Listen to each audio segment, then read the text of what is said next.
Hi నమస్తే అండి. This is Rahul. ఆహ్, ఈ వీడియో ఎక్కడ స్కిప్ చేయొద్దండి. ప్రతి వర్డ్ కూడా చాలా జాగ్రత్తగా వినండి. సో, ఆల్రెడీ దీనికన్నా ముందు ఒక కథ, ఒక స్టోరీ అప్లోడ్ చేశాను.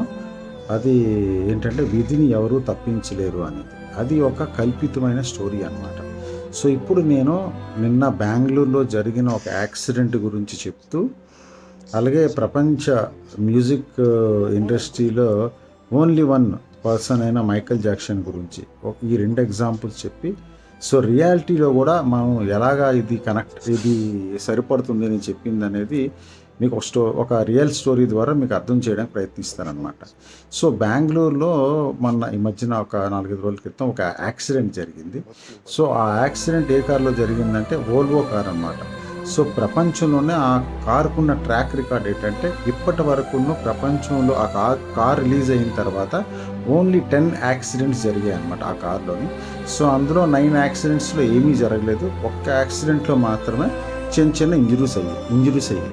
బట్ నిన్న ఏదైతే యాక్సిడెంట్ జరిగిందో ఆ యాక్సిడెంట్లో ఆల్మోస్ట్ ఆ కార్లో ఉన్న ఒక సాఫ్ట్వేర్ కంపెనీకి సంబంధించిన CEO, ఆయన పేరు చంద్రన్ యోగోపాల్. సో ఆయన సతీమణి గౌరవ్ బాయ్. సో వాళ్ళతో పాటు వాళ్ళ అబ్బాయి, వాళ్ళ అమ్మాయి కూడా ప్రయాణిస్తున్నారు. వాళ్ళతో పాటు ఇతర కుటుంబ సభ్యులు ఒక 2 అనమాట. మొత్తం 6 అక్కడికక్కడే స్పాట్లోనే అలా చనిపోయారు. సో ఈ యాక్సిడెంట్ ఎలా జరిగిందంటే,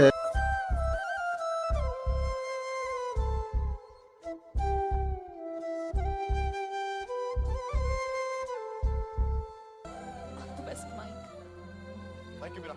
Bye-bye. Take care.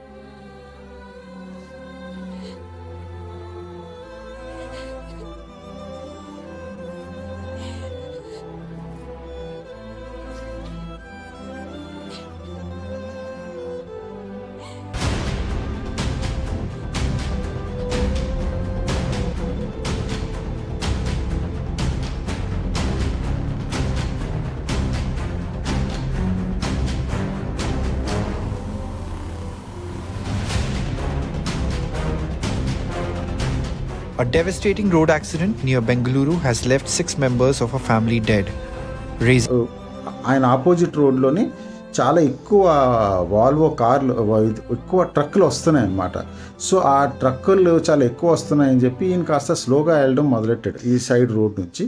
సో స్లోగా వెళ్తున్న టైంలో అటు నుంచి ఒక ట్రక్కు చిన్న డివైడర్ గుద్దిన తర్వాత నిల్చుండిపోతుంది అని అనుకున్న సమయంలో ఆపోజిట్ రోడ్డు మీద జస్ట్ బోల్తా పడిపోయింది అనమాట. సో బోల్తా పడిపోయినప్పుడు దేని మీద పడ్డది? ఈ చంద్రన్ ఏదైతే కారులో ప్రయాణిస్తున్నాడో వోల్వో కారు, సో ఆ కారు మీద పడ్డది అనమాట. కారు మీద పడగానే ఆయన మొత్తం 6 అలా కారు మొత్తం నుజ్జు అయిపోయి 6 ఆన్ ది స్పాట్ చనిపోయారు. సో ఇది మీరు ఆలోచించండి, ఇది విధా లేకపోతే అజాగ్రత్త? సో ఒక్కోసారి మన విధిని మనం తప్పించలేము అని అంటాం అనమాట. సో యాక్సిడెంట్ అయిన తర్వాత వోల్వో కంపెనీ వాళ్ళు కూడా వచ్చి పరిశీలించారు. వాళ్ళ కంపెనీ ప్రెస్టీజ్ ఇష్యూకి సంబంధించింది కాబట్టి ఇంతమంది ఎలా చనిపోయారు, ఈ కార్లో ఇప్పటివరకు యాక్సిడెంట్ జరగలేదు కదా అనేసి. సో జనరల్గా ఆ కార్ ఏంటంటే కార్బన్ ఐటెంతో తయారు చేయబడ్డది. సో అది 500 kgs దాని మీద వచ్చి పడినా కూడా ఏం జరగదన్నమాట. సో కానీ ఏదైతే ట్రక్ ఏదైతే పడ్డదో ఆల్మోస్ట్ అది 25 నుంచి 29 టన్నుల బరువుని క్యారీ చేస్తూ ఆ మొత్తం బరువు అలాగా కారు మీద పడ్డది. సో ఇది విధిని తప్పించలేం. కొన్నిసార్లు మనం ఎన్ని జాగ్రత్తలు తీసుకున్నా, సో భగవంతుడు ఒకసారి మనది ఇంకా ఈ టైం అయిపోయింది అనుకున్నప్పుడు, సో ఆ విధి అనేది ఎంత కఠినంగా ఉంటుందో ఈ ఒక యాక్సిడెంట్ ద్వారా, ఒక రియాలిటీ ఇన్సిడెంట్ ద్వారా మనం తెలుసుకుంటున్నాం. సో ఇది ఒకసారి విధిని తప్పించలేము అనేది ఏదైతే నా స్టోరీ ఉన్నదో అది ఒక కల్పితమైన స్టోరీ, ఇది ఒక రియల్ స్టోరీ అనమాట. సో ఒక్కసారి మీరు ఆలోచించండి.